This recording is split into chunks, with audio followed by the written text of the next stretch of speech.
Lula esteve frente a frente com Donald Trump e fez o que sabe fazer de melhor: mentir. Aqui está o chanceler brasileiro que não me deixa mentir. Após a conversa entre Lula e Trump, ele foi até a imprensa e deu um feedback dessa conversa. Veja. E os dois presidentes tiveram uma conversa muito descontraída, muito alegre até. O presidente Trump declarou admirar o perfil da carreira política e do presidente Lula, já tendo sido 2 vezes presidente da República, tendo sido perseguido no Brasil e tendo se recuperado e voltado, provado sua inocência e voltado a se apresentar e provado sua inocência? Lula nunca provou sua inocência. Lula não foi inocentado, não. Lula foi condenado em primeiro e em segundo grau. Foi no STF, em uma canetada, em um habeas corpus, que foi declarada a incompetência territorial do seu processo e julgamento, que ele teve seu processo anulado. Eu explico. No campo fático probatório, ou seja, naquele campo de analisar fatos e provas, Lula foi condenado, foi declarado culpado. Lula foi julgado em primeiro grau. Por quê? Ex-presidente, ainda vigorava o entendimento que não tinha prerrogativa de foro. Em primeiro grau é onde se discute fatos e provas. Analisando os fatos e as provas, ele foi condenado. Recorreu para o segundo grau, Tribunal de Apelação, fez o recurso de apelação. É o recurso que se reanalisa fatos e provas, faz uma reanálise da condenação. Em segundo grau, condenado também. O que aconteceu? Dali para cima, você não discute fato e provas mais, ou seja, STJ e STF não discute mais fatos e provas. Está condenado. Dali para cima, você só discute direito. O que aconteceu? A defesa do Lula, então, começa a levar aos tribunais superiores questões processuais e leva até o STF um habeas corpus. Nesse habeas corpus, o ministro Fachin dá uma canetada e diz o seguinte: Lula foi processado e julgado no território incompetente. O processo não poderia ser em Curitiba. O processo do Lula deveria ser no DF, no Distrito Federal.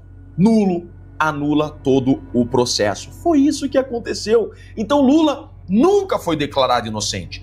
Nunca, por uma análise de fatos e de provas, foi declarado inocente. Não. Na análise de fatos e provas, ele foi culpado em primeiro e em segundo grau, que é onde se discute provas.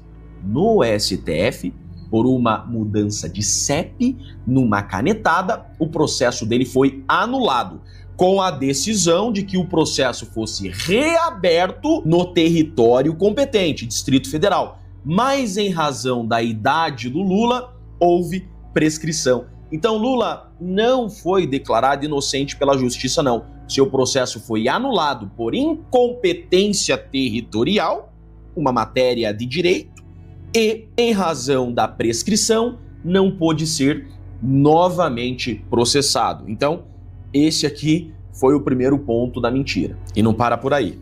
A justificativa, isso ficou muito claro naquela carta que o presidente Trump envia ao presidente Lula. Ele começa falando sobre a situação do ex-presidente Bolsonaro para impor essas tarifas para o Brasil. Isso foi discutido? O que ele falou sobre isso exatamente? Não, isso não foi discutido. A questão do Bolsonaro apareceu, inclusive, antes, na entrevista, né, que foi perguntado, mas muito lateralmente. O que o presidente Lula utilizou como exemplo é a injustiça da aplicação da lei Magnitsky em relação a algumas autoridades, como o Supremo Tribunal Federal, o quão injusta é essa medida em relação a esses ministros, porque respeitou-se o devido processo legal e não há nenhuma perseguição de natureza política ou jurídica. Respeitou-se o devido processo legal? É sério? Eu acabei de falar para vocês que o Lula foi processado e julgado onde? Em primeiro grau. Por quê? Porque é ex-presidente. Ou seja, Lula teve direito a recorrer. Lula foi condenado em primeiro grau pelo Sérgio Moro, recorreu, condenado em 3 processos, corrupção, lavagem de dinheiro e organização criminosa, e aí foi pro STJ, foi pro STF e resolveu no STF numa canetada. Já o presidente Bolsonaro deveria ter sido também processado e julgado em primeiro grau. Por que mudaram essa regra ao presidente Bolsonaro? Porque nenhum procurador da República e juiz de primeiro grau iriam denunciar e processar o presidente Bolsonaro. Aí o que aconteceu? Mudaram essa regra no meio do jogo. E aí disseram: ex-presidente agora tem prerrogativa de foro. E levaram o caso do presidente Bolsonaro para o STF.